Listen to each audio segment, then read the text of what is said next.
પ્રેમજીભાઈ અને એમના દીકરા ગણપતભાઈ એમની બહુ આંગણવાડીમાં પણ જે દયાળુ ને પ્રેમાળ હોય ને એને ઘા લાગે એટલે ભૂકંપની અસરથી ઘણી વખત ભૂલી જાય. એમાં મારી આગળ થઈને જ પસાર થવાનું, મારે જ એમને બધું કરી દેવાનું, ભૂકંપનો લાભ આપવાનો.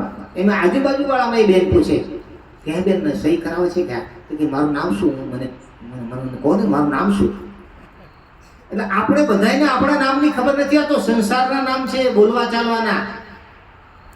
આપણે બધા જે નામ લઈએ છીએ ને, જય સિયારામ કહીએ, જય શ્રી કૃષ્ણ કહીએ, જય માતાજી કહીએ, જય ભગવાન કહીએ, સવયાનાથ દાદાનું નામ લઈએ, જોધલપીર દાદાનું નામ લઈએ, જલારામ બાપાનું નામ લઈએ, સાહિબ કબીરનું નામ લઈએ.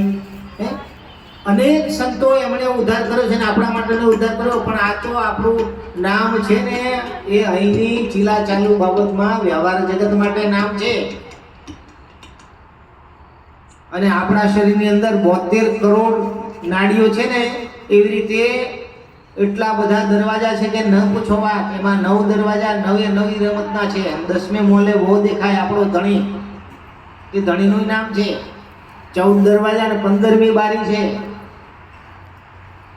અને આ 14 દરવાજા 15મી બારી આ બધાયના કામ છે ને, એક દરવાજાના 5 7 કામ છે. મોઢાનું કામ નરું બોલવાનું જ નથી, મોઢાનું કામ ખાવાનું છે, સ્વાદ ચાખવાનું છે, બચકું ભરવાનું છે, હોઠ ઉપર હોઠ મૂકવાનું છે. આવી રીતે આપણી પાસે તમે વિચારો તો તમને ઘણી વખત એવું લાગશે કે કાનનું નરું કામ સાંભળવાનું જ છે, આનું કામ એક જ હશે. ના, આપણને એટલું એ ભાન નથી માણસ થઈને કે 10 દરવાજા, 14 દરવાજા અને 15મી બારી આ બધાના 5 7 કામ છે. મોગમમાં કહું છું, ઘણાને એવી ખબર નહીં હોય. એટલે માર્ગદર્શનની અને સદગુરુની અને નિશાળની ભણવાની જરૂર છે બાપા. અને આ ભણવાથી કેમ રહેવાય, શું કામ ભણવું જોઈએ, શું ભણવાનું છે?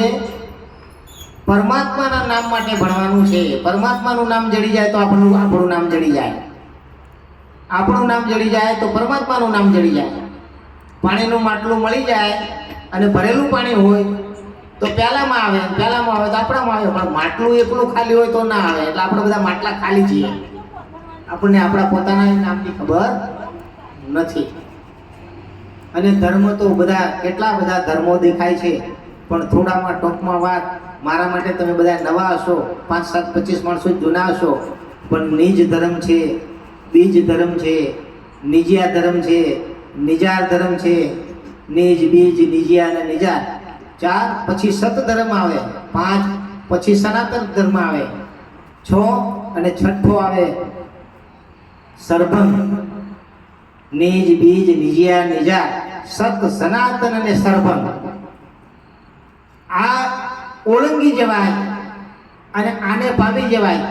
પછી માનવ ધર્મ આવે. એને માનવ ધર્મ આવે. માનવ ધર્મનો મહિમા જ્યારે સાંભળીએ ત્યારે રામદેવ પીર બાપા આપણને યાદ આવે, હિન્દવા પીર આપણને યાદ આવે. ત્યારે મહાધર્મની વાત અને મોટા ધર્મની વાત ત્યારે થાય. એટલે ભક્તિ કરવી અને ભક્તિમાં ભણવું હેલું નથી. ભક્તિ અને ગુરુ અને શિષ્ય અને મનુષ્ય શરીર, નર નારીઓ ખમારવા અને હખણારવા માટેનું છે. બંધન માટે નથી, મુક્તિ માટે છે. વફાદારી છે, વફાદાર માટે છે. વફાદાર રહેવું, કોઈને વિશ્વાસમાં ઘાત ન કરવો એ વફાદારી માટે છે. પણ મુક્ત થવા માટે છે. અને મુક્ત થાય, સ્વતંત્ર થાય તો જ જીવતા મોક્ષ જવાય. બાકી મોક્ષ જવાય એમ છે